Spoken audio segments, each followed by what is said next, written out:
Jaya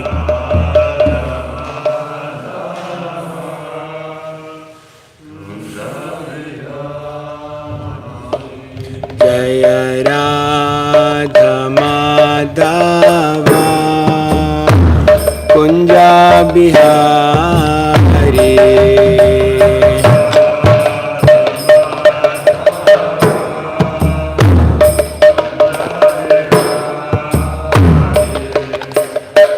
Gopi Jana Vallabha Girivaradhari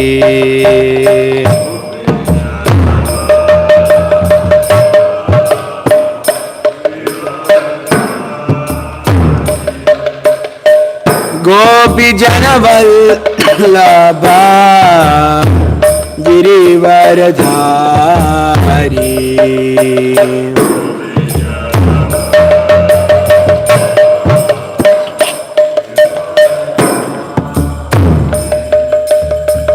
Yashodanandana Vrajajana Ranjana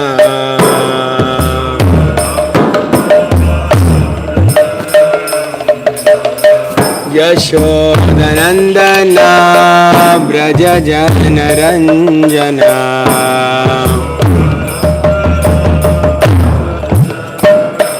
Jamuna Tira Vanachari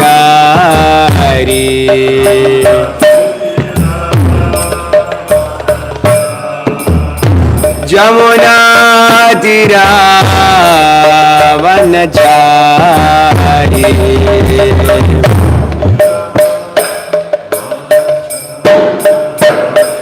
Jaya Radha Madhava Kunja Bihari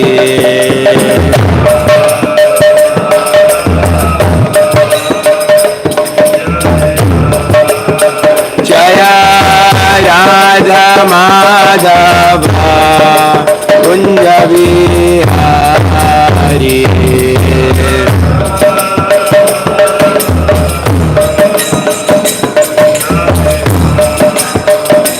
Jaya Shri Krishna Chaitanya Prabhu Nityananda Shri Advaita Gadadhar Shri Vasadi Gaur Bhaktavinda Jaya Shri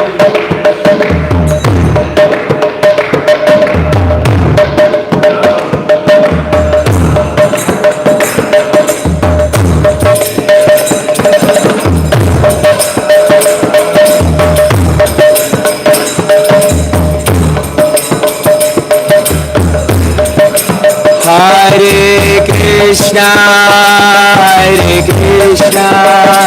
Krishna Krishna, Hare Hare, Hare Rama,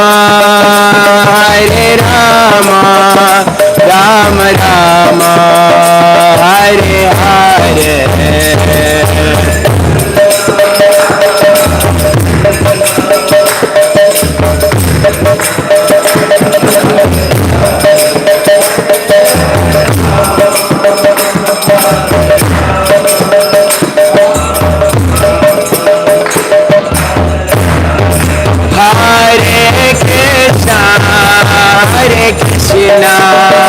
Krishna Krishna, Hare Hare, Hare Rama,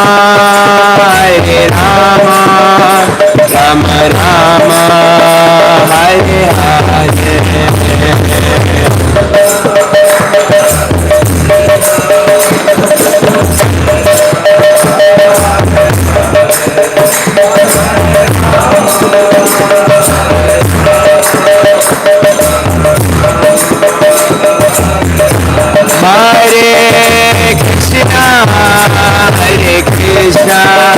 Krishna Krishna, Hare Hare, Hare Rama, Rama Rama, Hare Hare.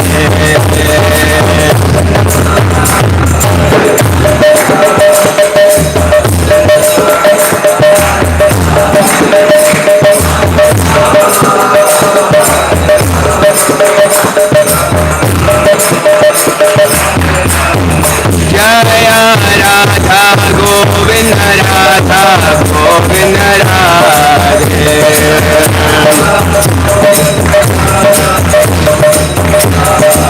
Jaya Gauranitai, Gauranitai, Gauranitai, Jaya Gauranitai.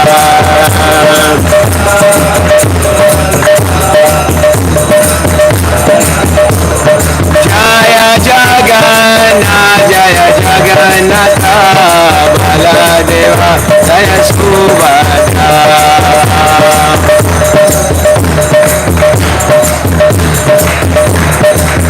Jaya Jaya Prabhupada, Prabhupada, Prabhupada, Prabhupada.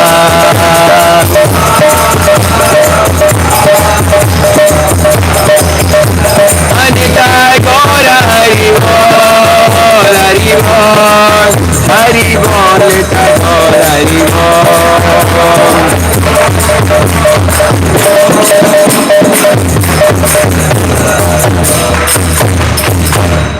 Jai Gaur Premanande. Jai Vishnupad Paramahamsa Parivratikacharya Astotra Satoshi Śrimad Hadai-prana Bhakti Vedanta Swami Srila Prabhupada Ki. Jai Vishnupad Paramahamsa Parivratikacharya Astotra Satoshi Śrimad Srila Bhakti Siddhanta Saraswati Thakur Maharaj Prabhupada Ki. Ananta Koti Vaishnava Vrinda Ki. Namacharya Srila Haridas Thakur Ki. प्रेम से कहो श्री कृष्ण चैतन्य प्रभु नित्यानंद श्री अद्वैत गदाधर श्रीवासरि गौर भक्त वृंद की श्री श्री राधा कृष्ण गोप गोपीनाथ श्याम कुंड राधा कुंड गिरि गोवर्धन की श्री वृंदावन मथुरा धाम की श्री नवद्वीप मायापुर धाम की श्री पुरुषोत्तम क्षेत्र जगन्नाथपुरी धाम की गंगा यमुना माय भक्ति देवी की श्रीमती तुलसी महारानी की संवेर गौर भक्त वृंद की इताई गौर प्रेमानंदे. All glories to the simple devotees. All glories to the simple devotees. All glories to the simple devotees. All glories to Shri Guru, Shri Guranga. All glories to Shri Prabhupada ki. Om Namo Bhagavate Vasudevaya. Om Namo Bhagavate Vasudevaya.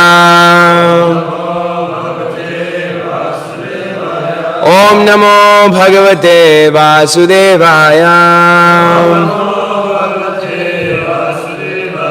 Narayanam Namaskrityam Naram Chaiva Narottamam Devim Saraswatim Vyasam Tato Jayam Mudhirayet Nashta Prayesva Bhadresu Nityam Bhagavata Sevaya Bhagavati Uttama Shloke Bhaktir Bhavati Naishtaki.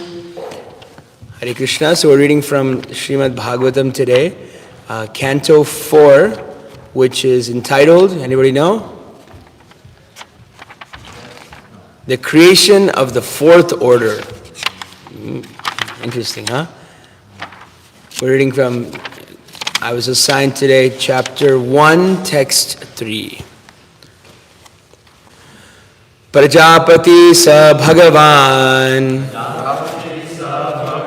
Ruchistasyam Ajijanat Mithunam Brahma Varchasvi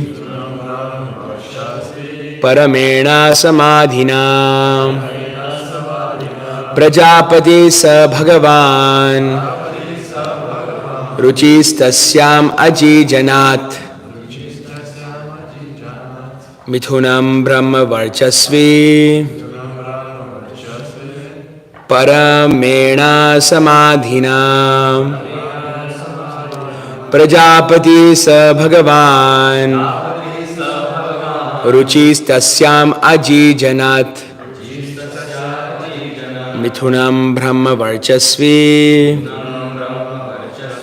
Paramena Samadhina.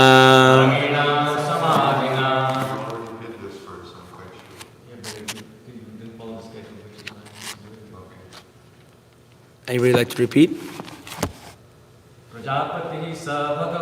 Prajapati sa Bhagavan Ruchistasyam Ajijanat Mithunam Brahma Varchasvi Paramena Samadhina. Prajapati sa Bhagavan. Ruchistasyamaji Janat. Mithunam Brahma Varchasvi.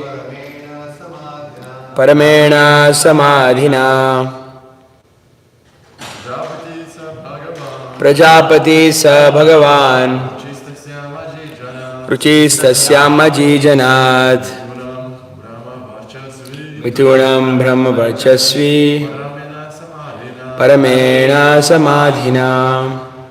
Any ladies? Prajapati sa Bhagavan. Ruchistasyamaji Janat.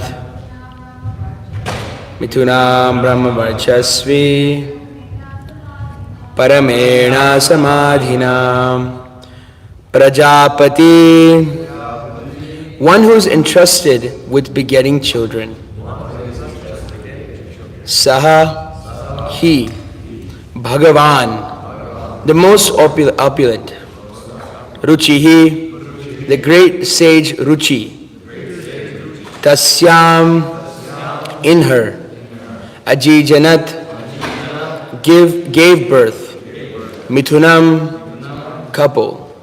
Brahma Varchasvi, spiritually very powerful. Paramena, with great strength. Samadhina, in trance. Translation and purport by His Divine Grace, A.C. Bhaktivedanta Swami Srila Prabhupada ki.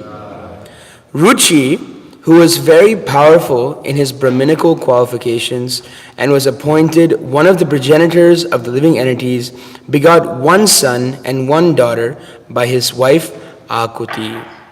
Repeat after me. Ruchi, who was very powerful in his Brahminical qualifications and was appointed one of the progenitors of the living entities, begot one son and one daughter by his wife Akuti.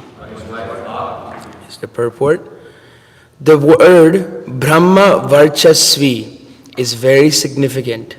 Ruchi was a Brahmana and he executed the Brahminical duties very rigidly. As stated in Bhagavad Gita, the Brahminical qualifications are control of the senses, control of the mind, cleanliness within and without, development of spiritual and material knowledge, simplicity, truthfulness, faith in the Supreme Personality of Godhead, etc. There are many qualities which indicate a Brahminical personality, and it is understood that Ruchi followed all the Brahminical principles rigidly. Therefore, he is specifically mentioned as Brahma Varchasvi. One who is born of a Brahmana father but does not act as a Brahmana is called in Vedic language a Brahma Bandhu, who is calculated to be on the same level of Shudras and Brahmanas. Thus, in the Bhāgavatam, we find that Mahabharata was specifically compiled by Vyasadeva for Stri, Shudra, Brahma Bandhu. Stri means woman, Shudra means the lower class of civilized human society, and Brahma Bandhu means persons who are born in the families of Brahmanas but do not follow the rules and regulations carefully. All of these three classes are called less intelligent. They have no access to the study of the Vedas, which are specifically meant for persons who have acquired the Brahminical qualifications. This restriction is based not upon any sectarian distinction, but upon qualification. The Vedic literatures cannot be understood unless one has developed the Brahminical qualifications. It is regrettable, therefore, that persons who have no Brahminical qualifications and have never been trained under a bona fide spiritual master nevertheless comment on Vedic literatures like the Śrimad Bhāgavatam and other Puranas. For such persons cannot deliver their real message. Ruchi was considered a first-class Brahmana, and therefore he is mentioned here as Brahma Varchasvi, one who has full prowess in Brahminical strength. Om Ajnanatirmirandasya Jnananjana Shalakaya Chakshurunmilitam Yena Tasmai Shri Gurave Namaha. Sri Chaitanya Manobhishtam Stapitam Yena Bhutale Swayam Rupa Kada Mahyam Dadati Swapadantikam. Vandeham Sri Guru Sri Yuta Padakamalam Sri Gurun Vaishnavamscha Sri Rupam Sagrajatam Sahagana Raghunathanvitam Tam Sajivam Sadvaitam Savadutam Parijana Sahitam Krishna Chaitanya Devam Shri Radha Krishna Padan Sahagana Lalita Shri Vishakhanvitamscha. He Krishna Karuna Sindho Dinabandho Jagatpate Gopesha Gopika Kantha Radha Kantha Namostute. Tapta Kanchana Gaurangi Shri Radhe Vrindavaneshwari Vrishabhanusute Devi Pranamami Hari Priye. Vancha kalpatarubhyascha kripa sindhubhya evacha patitanam pavanebhyo vaishnavebhyo namo namaha. Nama Om Vishnu Padaya Krishna Prishthaya Bhutale Srimate Bhakti Vedanta Swami Niti Namite. Namaste Saraswati Deve Gauravani Pracharine Nirvishesha Shunyavadi Paschatya Deshatarine. Jaya Sri Krishna Chaitanya Prabhu Nityananda Sri Advaita Gadadhara Shrivasadi Gaura Bhakta Vrinda. Hare Krishna Krishna Krishna Hare Hare Hare Rama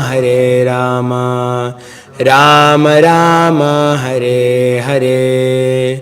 Mukam karoti vachalam pangum langayate girim yat kripatamaham bande Sri Guru Dinatarinam Param Ananda Madhavam Sri Chaitanya Ishwaram. Hare Krishna. Thank you for coming to today's Śrimad Bhāgavatam class. I would first like to seek the blessings of all the senior devotees and devotees in general. May the right words come at the right time and the right spirit in the line of our previous acharyas. So today we're right in the beginnings of the 4th canto of Śrimad Bhāgavatam. Śrimad Bhāgavatam has 12 cantos and each canto has a specific subject. And the subject of the 4th canto is the creation of the 4th order. Now you may think, what is this 4th order? So if you've been around or if you've studied the Śrimad Bhāgavatam, as we have in the 3rd canto to 5th canto, where basically Bhāgavatam is a conversation, but Shukadeva Goswami is speaking in a way that is very familiar to Maharaj Parikshit through lineages. Kings, it's very familiar for you to actually understand who is your lineage, right? People have like ancestry.com and things. So Shukadeva Goswami is explaining to Parikshit this great family dynasties. And actually he starts out with speaking about the dynasties even in the 1st canto when he speaks about he's speaking about the speaker. About the speaker is spoken. So about Parikshit, we're getting information about Parikshit. Who was his father? Who was his father? Parikshit's grandfather was? Who? Parikshit's father was? A grandfather was Arjuna. And his father was? Parikshit's father? Abhimanyu. who was killed in battle, and Parikshit was saved many times by the Lord, even within the womb. So in the third canto, we're starting this conversation. We're learning about the children of a personality called Swayambhuva Manu. Swayambhuva Manu has many children, and his children had also a lot of children. So in the third canto, we spoke about Devahuti. Devahuti married Kardama Muni, and their child was Kapila, who was the Supreme Personality of Godhead himself. And now we're going to speak about, in this first chapter of the fourth canto, it is mentioned one of the other daughters of Swayambhuva Manu, who is Akuti. Akuti is married to Ruchi, as we see in this verse, and they had a son named Yagya, who is the Supreme Personality of Godhead himself. So good genes run in the family. Krishna's coming in his family twice and many times. Now, there's another daughter named Prasuti. Prasuti was married to Daksha, which is from now until for the next 7 chapters, we'll be dissecting this pastime of Sati and Daksha and Lord Shiva and this whole basically drama that happens. And next, after this was basically the whole canto. It's this one family. It's just basically the whole canto. And another one of the sons of Swayambhuva Manu is the next pastime, which is Uttanapad. Uttanapad's son is Dhruva, and the story of Dhruva Maharaj is told. And then the final son there's many sons, but the one that's significant in the fourth canto is the next son of Swayambhuva Manu is Priyavrata. And Priyavrata is the last son, and then we go to Prachina Barhi, Prachetas. And so this is basically the fourth canto, and just the names of it, and the pastimes are even more glorious. So today we're talking about the qualifications of Ruchi, the sage Ruchi. So Ruchi is described as a Brahma Varchasvi. He is actually a true Brahmana. So Ruchi, the Bhagavad Gita mentions a verse which Srila Prabhupada is alluding to. This is chapter 18, text 42, which actually describes the proper qualifications of what is a Brahmana, of who is a Brahmana. Samo damastapa saucham kshantir arjamam evacha jnanam vijnanam astikyam brahma karma svabhavajam. So these qualifications of a Brahmana, I was listening to a lecture of Srila Prabhupada to understand what he means by this. And Srila Prabhupada says these are just these are basic qualities that should be taken by every human. But the Bhagavad Gita mentions that these qualities are required for the Brahminical class of society in order to perform their work. And the next 43, chapter 18, text 42, 43, 44, 44 talk about the qualities required for each class of men to work. So the Kshatriyas have their qualities that they need to do work. Let's just, 1 second. Unfortunately, I don't have my laptop today. I'm going to go back to good old printed material. So in chapter 18, text 42 and 43 talks about the different qualities needed for each work.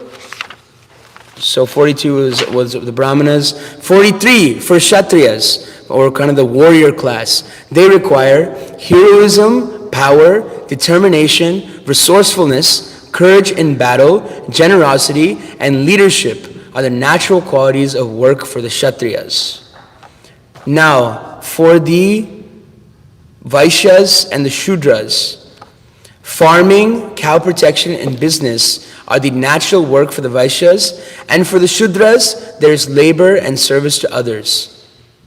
And 45, Krishna wraps it up. And he says, by following his qualities of work, every man can become perfect.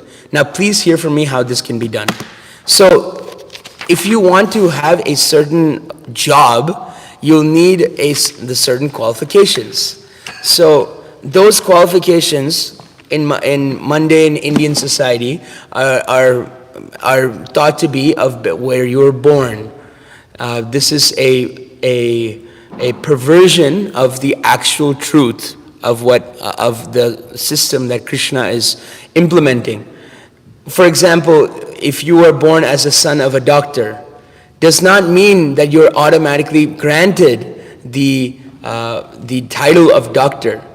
Now, will you have a better chance of becoming a doctor? Yes, because the books of the doctor, like your dad has, or mom, whoever's a doctor, they have the books of the doctor. Your parents know how to go through medical school. Your parents know like which colleges to apply for. Will you have a better chance of becoming a doctor? Yes, but does that automatically you're a doctor? No. What if you want to become a carpenter? You're like, if you're a doctor and your parents are doctors and you want to become a carpenter, there's no harm in that. So this is confirmed by Narada Muni in Canto 7, chapter 11. It's mentioned about if one has the qualities of a certain varna, then actually they can take up that qualification. They can take up that varna. So in Ruchi, let's get back to Ruchi. This great sage Ruchi, he was a proper brahmana. So he displayed these qualities, which are peacefulness, self-control, austerity, purity, tolerance, honesty, knowledge, wisdom, and religiousness. So these are qualities which actually can be inculcated into our everyday lives. Especially as Srila Prabhupada says, my idea is to make a society of brahmanas, or the intelligence. Because if you start with the lower, if you start with the higher and you have a society of brahmanas, they can direct the entire society. So that is why it's very important for all devotees to actually inculcate these Brahminical qualities as much as possible. Peacefulness, self-control, austerity, purity. Actually, a lot of these mirror the discussion in the first canto of the Parikshit and Kali. And Parikshit is basically kicking out Kali from his kingdom, and Kali's like, where should I go? And Kali said, you can go to these 4 places, and that is where we get the 4 regular principles, which are no meat eating, no gambling, no sex, and no intoxication. These things are, and I was hearing a class by His Holiness Devamrita Maharaj, and he was giving an initiation, and he actually, he said, when one devotee was making vows, he's like, actually these are very difficult vows to follow, 4 regular principles. But he says, these things don't make you a devotee. He says, these things bring you to the platform of human life. Human life is meant for what? Atato Brahma Jigyasa. Means to inquire about the absolute. By engaging in these 4 regular of these 4 violations, it degrades your consciousness to the platform of animal consciousness.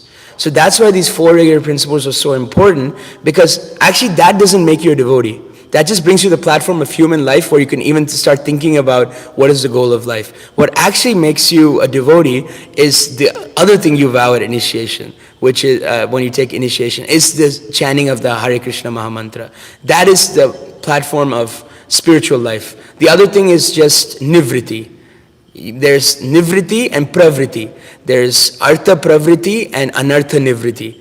Anartha nivriti means to get rid of all the bad things that you have, like bad quality, like eating meat, gambling, drinking. And artha pravriti means to get attached to something. So that is the chanting of the holy name, associating with devotees, eating only prasadam, and so on and so forth. So another a point that Srila Prabhupada makes in this purport is that the lower classes of people, like Striya, Shudra, Brahma, Bandhus, they're generally Vyasdev compiles the literatures of Mahabharata and Ramayana for them.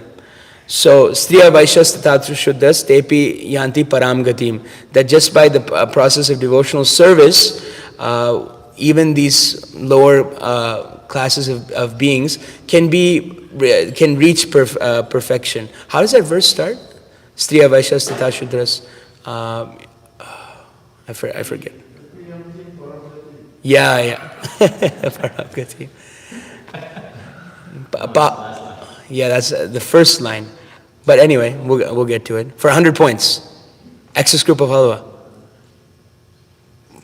Papa Yon. Yeah. We all need to work on our shlokas, huh? Yeah, so we got to become. Mam hi partavya pasritya, yepi pas. Okay. Just for the record, Arjunananda Prabhu gets the extra scoop of halwa today. Haribo!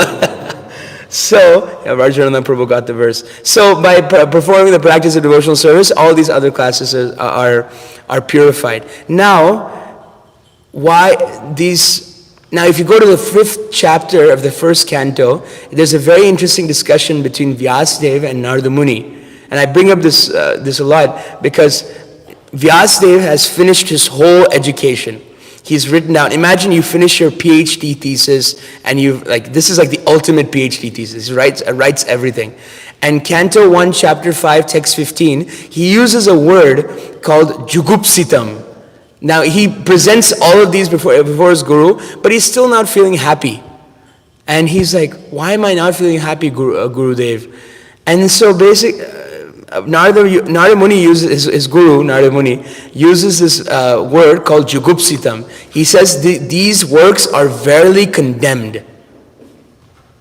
We have that verse, 115. Can someone read this, the translation in a big loud voice? The people in general are naturally inclined to enjoy, and you have encouraged them in that way in the name of religion. This is verily condemned and is quite unreasonable. Because they are guided under your instructions, they will accept such activities in the name of religion and will hardly care for any prohibitions. So the Mahabharata and Ramayana, and for the Vedas, even Krishna says the flowery words of the Vedas. These things generally they have different strictures and different. Not that you can't learn anything from Mahabharata. In Mahabharata is a bona fide literature, and actually you learn a lot about human consciousness and how the people act. You can ask Harivilas Prabhu. He's a great scholar of the Mahabharata. So basically, why is Narada Muni condemning these works? Imagine you work your whole life for something, and then your guru is like, this stuff is like verily condemned. I don't want anything to do with this. It's because Vyasadeva wrote these literatures, and he put all these different strictures on how you can be more prosperous, move to the heavenly planets. But he forgot the main essence, which is the devotional service of Krishna. And to rectify this issue, Vyasadeva compiles the Śrimad Bhāgavatam, which is the natural commentary on Vedanta. So Mahabharata and Ramayana, actually these are very beautiful stories. The story of Mahabharata and Ramayana. Many people in India, the classic way of in Indian village life, there's a book by His Holiness Bhakti Vikas Maharaj, is a glimpses into traditional Indian Vedic life or something like that. And I was just reading that. We have it downstairs in the small lotus room. And in that book, Maharaj is mentioning that naturally in the villages, at the end of the day, there's no artificial light, there's no TV. What would they do? They just come to like a common meeting spot and they discuss stories from the Vedas and stories from Mahabharata and Ramayana, because these things actually stimulate the mind. So Ramayana and Mahabharata are compiled for the lower class of people to actually capture their mind by a beautiful story, and by gradually, the point is for these books is to gradually get you to the point of devotional service. So the idea is, why can't these people, Srila Prabhupada is saying that Stri means woman, Shudra means the lower class of civilized society, and Brahmabandhu means persons who are born in families of Brahmanas but do not follow the rules and regulations carefully. All these three classes are called less intelligent because they have no access to the study of the Vedas, which are specifically meant for persons who have acquired the Brahminical qualifications. So this statement is very interesting because traditionally the ladies and Shudras, they don't go to the Gurukul. Shudras naturally just go to work with their parents, and ladies are traditionally just at home and trained by the older ladies in the household. So on a very literal basis, they were not afforded the idea to get the opportunity to understand the Vedas and to understand the Vedic literature. So that is why they're considered less intelligent, because they just don't have the intelligence coming in. Because this is very a kind of a dynamic shift of how we look at things. Because in traditional Gurukul life, it is not that like when you have time you like read Śrimad Bhāgavatam or this and that. You had a teacher, a guru, to sit down and teach you step by step all the intricacies of the Shastra. And actually this is recommended by Krishna, is tadvidhi pranipatena pariprashnena sevaya upadekshanti te jnanam jnaninas tattva darshina. There's three processes on how to get transcendental knowledge. Tadvidhi, pranipat, pariprashna, and sevaya. Pranipat means submission. You need to be submissive to somebody who is more knowledgeable than you. Pariprashna, you must have some question. I was telling Bhaktivedanta Prabhu that actually if you don't have any questions, that means you have all the answers. So if you don't have any questions about spiritual life, that means you're already perfect. So this is one good quality, is that when you come in front of senior devotees or our spiritual master, we must always have some question. How do I gradually elevate myself to the perfection of human life? At least that's a good question. So if we don't have any questions, that means we actually have all the answers and we think we know it all. So the traditional Vedic system is that you are always under a devotee, and if you want to become a devotee, if you want to be trained, and what do you need for that? To get this training of the Vedas, you need to acquire Brahminical qualifications. And under the guidance of an expert spiritual master, he will engage the disciple in his tendency, even if it's not his tendency. Like for example, Krishna, in the Krishna book, he goes and he collects wood for a spiritual master to perform yagyas. I was hearing His Grace Vaisheshika Prabhu. He says that should disciples now go and collect wood for their spiritual master? He said no. Actually, wood is what is used to make paper is made out of wood, so you can distribute books on the behalf of your spiritual master. So by distributing Srila Prabhupada's books, actually that is one of the best ways of serving your spiritual master. So we sing every day this song, Guru Mukha Padma Vakya Chittete Koriya Aikya Arna Koriho Mane Asha. That Guru Mukha, whatever comes from the Mukha, the face of the lotus mouth of my spiritual master, Padma Vakya, the Vak, the speech of that's coming from my spiritual master, Chittete Koriya Aikya, let me make it one with my heart. Sat Chit Ananda. This Chit is transcendental knowledge. Let me make this transcendental knowledge one with my heart. So whatever the spiritual master says, we must actually accept this and have this as my instructions for my life. So translation that we say, we kind of murmur this throughout the morning program. My only wish is to have my consciousness purified with the words emanating from His lotus mouth, attachment to His lotus feet is the perfection of all desires. And we just kind of say it. But if we really dissect what the translation's meaning is, it's very significant. My only wish, your only desire, your only ichcha in Sanskrit, is to have my consciousness purified by the words emanating from his lotus mouth. Attachment to his lotus feet is the perfection that fulfills all desires. So, the Guru says what Shastra is saying in a way that is understandable to us. Now, so Krishna explains in the end of the 16th chapter.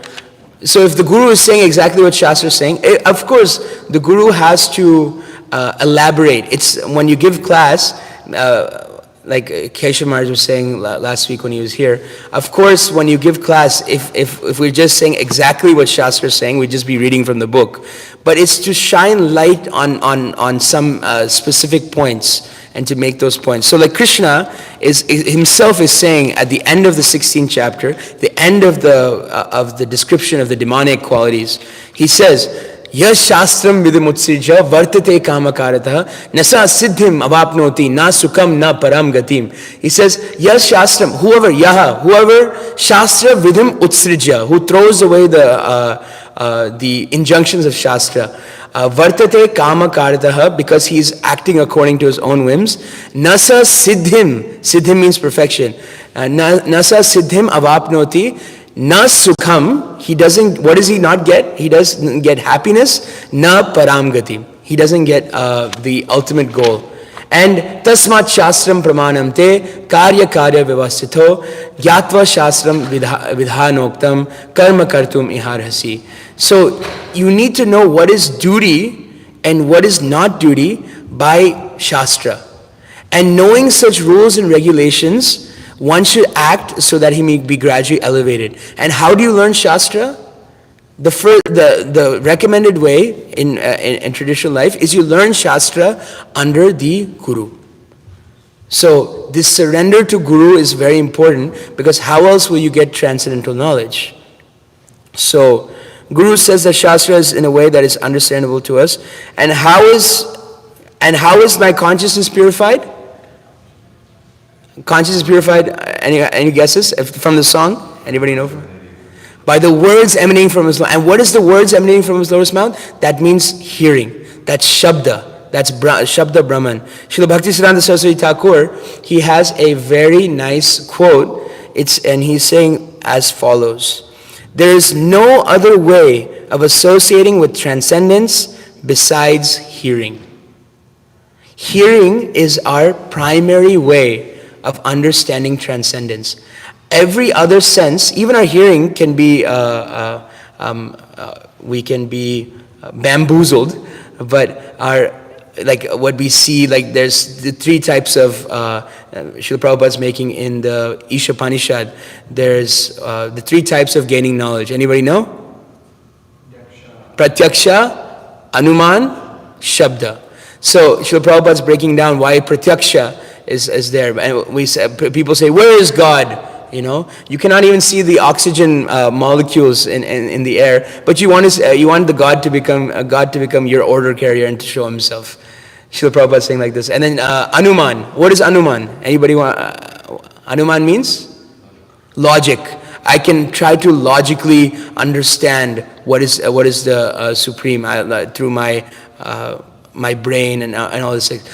Shabda means it's the perfect way, because you hear from people who have seen. Tattvadarshi, one who has seen, they can impart knowledge. So, in this way, hearing is actually, Srila Prabhupada says in the first canto, that hearing is our most important sense. Other things can be bamboozled, and hearing can be also bamboozled, but hearing is actually very important. My spiritual master gives a lecture called You Are Here, H-E-A-R. So basically, you are a product of your surroundings, of what you're hearing.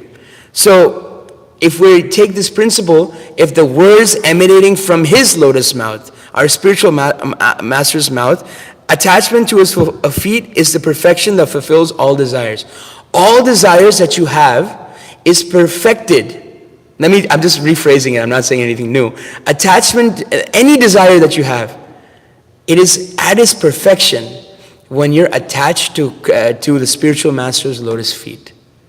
Now, how can we even understand that? Srila Prabhupada was one time on a train in India, and this Indian man comes to him and he said, "I want the dust from your feet." And then his disciples are like, "No, I don't think it's proper." And Srila Prabhupada tells the man, I think this is shared by His Holiness Giriraj Maharaj, that he says, "If you take the dust from my feet, all your material things will be gone. You'll have a horrible material life. Everything will be taken away." And the guy goes, "Hare Krishna." He just walks away. He doesn't take the dust from his feet. But what is the meaning of taking the dust from the lotus feet? Do we got to take the foot scrubber out and start scrubbing our spiritual master's feet? This is clarified upon by Prahlad Maharaj in 7th canto. Naisham mati stavad urukramangrim spirshatyanartha pagamoya artha mahiyasham pada rajobhishekam niskinchananam na vrinita yavat. So he's saying that if you want to make spiritual progress, he's saying, I'll just read the translation. I don't know what verse this is, but it's in the 7th canto. Unless they smear upon their bodies the dust of the lotus feet of a Vaishnava, completely freed from material contamination, persons very much inclined toward materialistic life cannot be attached to the lotus feet of the Lord, who is glorified for his uncommon activities. Only by becoming Krishna conscious and taking shelter of the lotus feet of the Lord, in this way one can be freed from material contamination. So many people who are in the realm of spirituality, they get into like so many types of individualistic mentalities that I got this all figured and I can make it back to Godhead or back to the spiritual world by myself. But this is almost condemned by our previous acharyas. It's like you can't go back to a place where you don't have access. And that access is given by a devotee. Because Krishna doesn't give himself very easily. He's very protective about his world. Because if you're satisfied by gross sense gratification, like if you're satisfied by drinking or sex and this, I'll just give you that. Why do I have to give myself? And who does he grant himself to? His devotees. 9th canto, Aham Bhakta Paradhino. He says, I am not independent. Krishna says, I am not independent. I am dependent on one person who is my devotee. Aham Bhakta Paradhino. So the Guru's feet the Guru's feet required. So do we always have to be by the feet of our spiritual master and get the dust of his feet? Maybe. Any yes or no's? Who says yes? I have to be close to my spiritual master and get the dust of his feet. So physically, there's a pastime with Srila Prabhupada. He's sitting on top of a Jew in Juhu, and if you've been to Prabhupada's room in Juhu, it's very beautiful. He's sitting on the terrace, and I think a disciple comes and says, "Guru Maharaj, Srila Prabhupada, we always wanted to be close to you." And he said, we're always hankering for association. He says, and he sees this mosquito on his he said, "This mosquito is so close to me always, but he is drinking my blood." So just by, this is the conversation of Vapu and Vani. Vani means following the instructions of the spiritual master. Vapu means just to be in close proximity of our spiritual master. So, actually, Vani is the higher principle, but to get Vapu is actually very important because you get inspiration for your whole life. But there's many disciples of Srila Prabhupada who didn't get much of his association. I can just think of one understanding. I was in the manor, and there's a disciple of Srila Prabhupada named Mother Guru Charana Padma. And she is the mother of Janavi Harrison. And we were having a youth sangha, and she comes up to us and said, "You guys are very fortunate." And we're like, "Why? You're a disciple of Srila Prabhupada." And she said, "At least you get so much time with your spiritual master." You know how much time I had? And she shared. She was initiated by Srila Prabhupada in January of 1977 through letter. She never actually physically saw Srila Prabhupada. But she says, "I feel so connected to Srila Prabhupada through his books. And so basically, in one way, she never actually had any physical time with her spiritual master. But Mother Guru Charana Padma is like on another level. She had like a whole group of ladies Sankirtan team, and they would distribute 50 or so many Krishna books a day, so much that the distribution of Krishna books bought the Soho Street Temple, which is one of the most busiest temples in the whole world, just by the distribution of Krishna books by this ladies' party. So this is somebody, and this is very important to understand. So one who disregards the Guru's instructions, and they think they have it all figured out. So the whole point of spirituality is to understand that you don't have it figured out. The whole point why we're here is that we thought we want to be Krishna, and we want to play God, and we need correction. But sometimes in our spiritual life, sometimes we get into this bhav that I have it all figured out. Sometimes these are some qualities of somebody who thinks that no devotee can ever correct you. If any devotee corrects you, they immediately fire back. How dare you correct me? You know who I am? I am this, I am so, I am 10 years of Krishna consciousness. I am in Krishna consciousness 5 minutes before you were, sir. And we make such a big thing. Another quality is, if everything you do becomes the standard for everybody to follow. I am the best. I hold the standard. But then we're very hard on other people, but we're very lenient with ourselves. We'll chastise somebody. Oh man, you got to do this. You got to do this. But then when we have frailties, oh Prabhu, you have to understand, have a compassionate mentality, self-care. You got to have self-care. So this actually is a quality of people who see the spiritual master on a very low platform of life. There's a high-class disciple and a low-class. I heard this example from His Grace Bhuta Bhavana Prabhu. He said, how do you know a low-class disciple and a high-class disciple who is attached to Vani and Vapu? When the spiritual master comes in the room, how does he act? Does he act differently when the Guru is around? He said, because if let's say if our spiritual master comes in, and we start acting differently, and we like this, and we do this and that. Of course, it's good to have some awe and reverence when spiritual master comes. But if once the spiritual walks back in the room, we lay back, and we just like we don't care any rules or regulations. Only when he comes in, this is the sign of a low class disciple, because he is ignorant to the fact that the spiritual master is a representative of Paramatma in the heart. So that means the spiritual master is always present, and he's always seeing what you're doing. And once you understand that fact, no matter where you walk in this world, your Guru is always with you. Srila Prabhupada coming back to Mayapur for the first time, and he goes directly to our ISKCON temple, and his godbrothers criticized him. He does not even come to see his own Guru Maharaj's samadhi, not paid obeisances.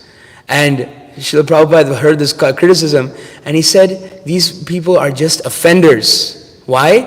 Because they think I am separated from my spiritual master. But the truth is, I am not separated from him even for a moment, because he lives by his instructions.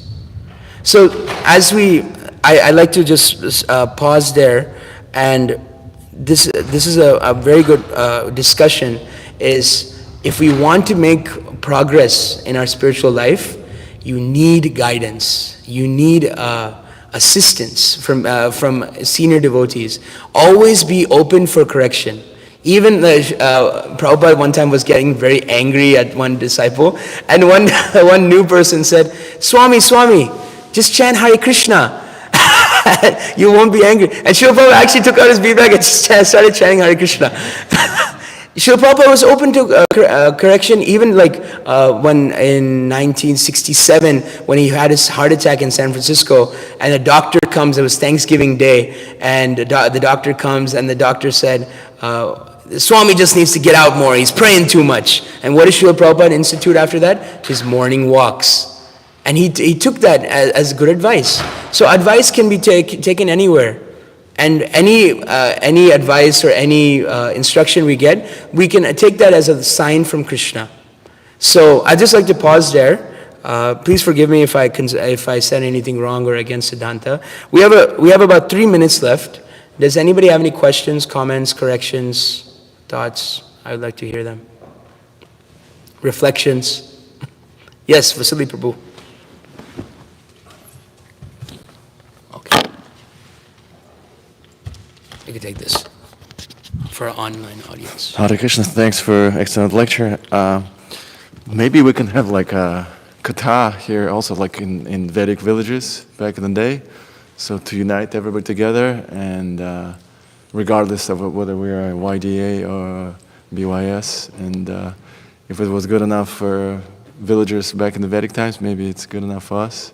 Very interesting concept.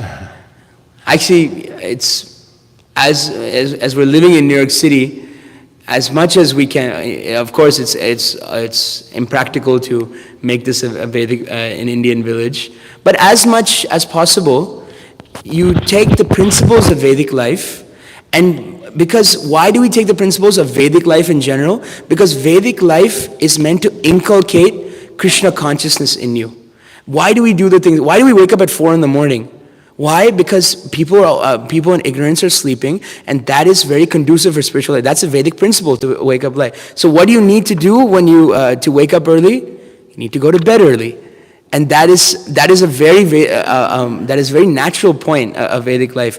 Another name of Putana, the demon, that is mentioned in the Śrimad Bhāgavatam, and I think from a Purana, is one who stays up after the sun goes down. That is another name of Putana. So one who stays up after the sun goes down. So that's the name of a demon. And the only night in traditionally, if you want to go to another village or go to another city, will you go at night or will you go in the day? If you go in the day, you can see everything. It's illumination. Om Jnana Timirandasya Jnananjana Salakya Chakshur Unmilitam Yena Tasmai Shri Gurave. Torchlight you can go through, but if you go at dark, there may be rogues and like bandits and animals. So it's very important. You can inculcate as much as you can. Amaglila Prabhu. Hare Krishna. In response to Vasili Prabhu's question, in the beginning and for many years, when Srila Prabhupada was present, every night without fail, all the devotees would gather. Every night all the devotees would gather and hear Krishna book. So we were actually doing that, what Vasili Prabhu said we should be doing. So maybe we should start doing it again. We'd have hot milk with a banana, and we would hear Krishna book. That sounds like a good plan.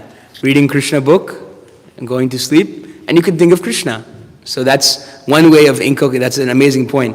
Inculcating Vedic culture into even our daily lives. Any other thoughts, reflections? Okay, it's time to go. But Arjunanda Prabhu has one. he had his hand raised.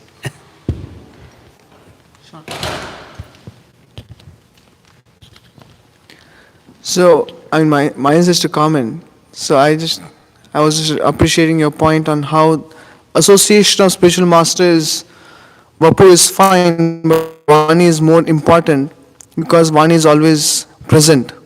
So, as you were mentioning some examples of Srila Prabhupada, even when the doctor told him about morning walks, actually it is mentioned Prabhupada saw Bhakti Siddhanta Saraswati Thakur, him actually instructing through the doctor.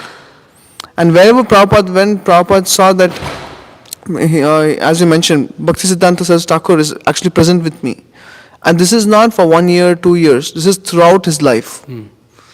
So there's one episode when His Holiness Bhakti Chavra Maharaj mentions, when he got to know that Prabhupada was all alone in Tompkins Square Park chanting Hare Krishna. And then he mentioned to Prabhupada that, Prabhupada, I wish I could have been with you. And Prabhupada thought for a while and said, I was not alone, my spiritual master was with me. So this is such a deep connection. It requires realization to understand. With such a deep connection, actually the living entity is never alone. Paramatma is always there. And Paramatma, the Chaitya Guru, manifests himself as spiritual master. And to the degree we follow those instructions, to that degree we are connected. So therefore I was just able to appreciate that point. Thank you. Okay, we can continue discussion and during Prashadam or elsewhere. Grantaraj Śrimad Bhāgavatam ki, Srila Prabhupada ki, Itai Gaur Prema Nande, Hari Hari Bol. Hadai-prana. Boo.